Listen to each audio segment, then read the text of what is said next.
Hello guys, వచ్చేసిన. ఇప్పుడు ఏంటంటే కర్రీ అనమాట. Actually Saturday Sunday big task for us. Saturday Sunday ఎందుకంటే మేము కుక్ చేసుకోవాలి. మండే టు ఫ్రైడే ఆఫీస్లో తింటాం కాబట్టి మాకు పెద్ద ఫరక్ ఏం పడదు.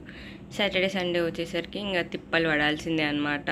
సో ఈసారి నేనేం చేసిన అంటే మంచి వెజ్ కర్రీ కోసం బ్రింజాల్స్ తీసుకొచ్చి ఉంటాయి అనమాట. సో అది చేయాలి అని అంటే నాకు కొంచెం కారం కాకుండా ఈ గ్రీన్ చిల్లీస్ వేసుకొని తింటే కొంచెం మంచిగా అనిపిస్తుంది అనమాట. సో నేను ఇది ప్రిఫర్ చేసుకున్నా, కారం కాకుండా. కర్రీ తినడం కంటే చేసుకున్న దానికంటే ఈ పెద్ద టాస్క్ ఏంటంటే ఈ వెజిటేబుల్స్ కట్ చేయడం. దాంట్లో మిర్చి కట్ చేసినామంటే చేతులకు ఉంటుంది మావా. అట్లా కట్ చేస్తూ పోతున్నా. ఫస్ట్ బ్రింజాల్స్ కట్ చేసిన, దాని తర్వాత మిర్చి, దాని తర్వాత టొమాటో కట్ చేస్తూనే ఉన్నా. బట్ స్టిల్ అయితలేవు. వంట పక్కన నేను ఇంట్లో ఉన్నప్పుడు మా అమ్మ అప్పుడప్పుడు పనులు చెప్తుండే, అవి కట్ చేయవే, ఇవి కట్ చేయవండి. మనం వినమప్పుడు ఏదైనా మనకు అవ్వాల్సిందే అయ్యే టైంలో. సో అట్లా అన్నీ కట్ చేసుకుంటూ పోయినా అనమాట. అట్ ఫైనల్ అప్పుడు మా నాన్నమ్మ చెప్తుండే, కాలం అన్నీ నేర్పిస్తుంది బిడ్డ అంటే, వినకపోతేనే నేర్పిస్తుందిలే, నేర్చుకుందాం అన్నట్టు. కానీ ఇప్పుడు నాకు లాస్ట్కి వంట కూడా నేర్పించేసింది అనమాట. అసలు ఏం బేసిక్స్ తెలియదు నాకు. కేరళకి వచ్చిన తర్వాత మస్తు వంటలు నేర్చేసుకున్నా. మన కట్టింగ్ సెషన్ ఓవర్. ఇప్పుడు రియల్ కథ షురు చేసేద్దాం, వంట స్టార్ట్ చేసేద్దాం ఇక. సో ఫస్ట్ గ్యాస్ ఆన్ చేసేసుకొని దాంట్లో ఆయిల్ వేసేసుకొని కొంచెం జీలకర్ర, కొంచెం ఆవాలు వేసేసుకున్నాం. ఆవాలు వేసేటప్పుడు స్టంట్ ఏంటంటే పక్కన పడిపోయినాయి కొన్ని. మనం అంతా ప్రొఫెషనల్ కాదు కదా, అందుకోసమే కింద పడిపోయినాయి. That's beginner mistake.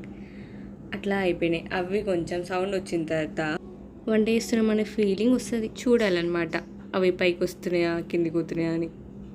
కిందే ఉంటే ఇంకా అవి కంప్లీట్ అవ్వనట్టు, పైకి వస్తే అయినట్టు అనమాట, అకార్డింగ్ టు మై నాలెడ్జ్.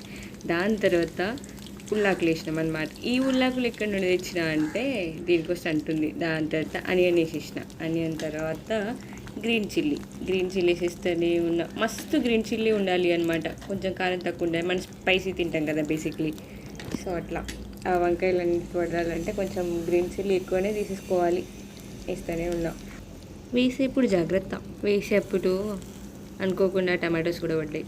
ఏం కాదులే, టమాటోస్ ఎప్పుడైతే ఇంటి కర్రీలోనే కదా వేసేది అని మస్తు లైట్ తీసుకున్నాను. ఎందుకంటే ఆవాలు కింద పడ్డాయి, టమాటోలు దాంట్లో పడ్డాయి అని ఆలోచించుకుంటుంటే ఈ కర్రీ ఏటో అవుతుంది అనమాట. సో అట్లా అనేసి కలిపేసిన తర్వాత దీనికి మస్తు టైం పడుతుంది. ఇది కొంచెం సెమీ ఫ్రై అవ్వాలి. డీప్ ఫ్రై అయిందనుకో ఇంకా మాడిపోతాయి, లాస్ట్ బ్లాక్ అవుతాయి.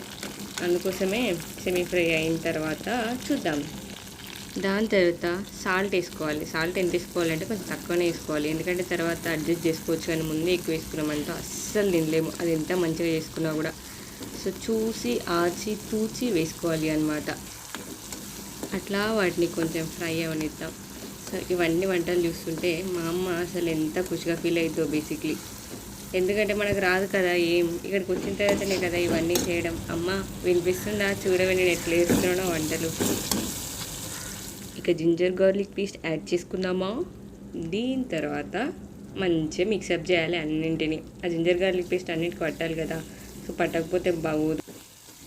యాక్చువల్లీ కేరళకు వచ్చిన స్టార్టింగ్లో ఇక్కడ ఫుడ్ తినాలనిపిస్తే కష్టం అనిపిస్తుండే, ఎందుకంటే మనం బేసిక్లీ స్పైసెస్ ప్రిఫర్ చేస్తాం కదా. ఇక్కడ అంతా సప్పగా బ్లాండ్గా ఉంటుంది taste. And one more thing ఏంటంటే తీయగా ఉంటుంది అనమాట. ఎందుకో అర్థం కాదు, అది వాళ్ళకు కదా, వాళ్ళ టేస్ట్ కాబట్టి వాళ్ళది. ఇంకా ఇప్పుడు మన వంటలోకి వస్తే బ్రింజాల్స్ యాడ్ చేసేద్దాం. సో యాడ్ చేసిన తర్వాత వాటిని మంచిగా కలపాలి. కేరళకు వచ్చిన తర్వాత నేను తిన్న ఫస్ట్ ఫుడ్ ఐటమ్ ఏంటంటే బటర్ చికెన్ విత్ నాన్స్ అనమాట.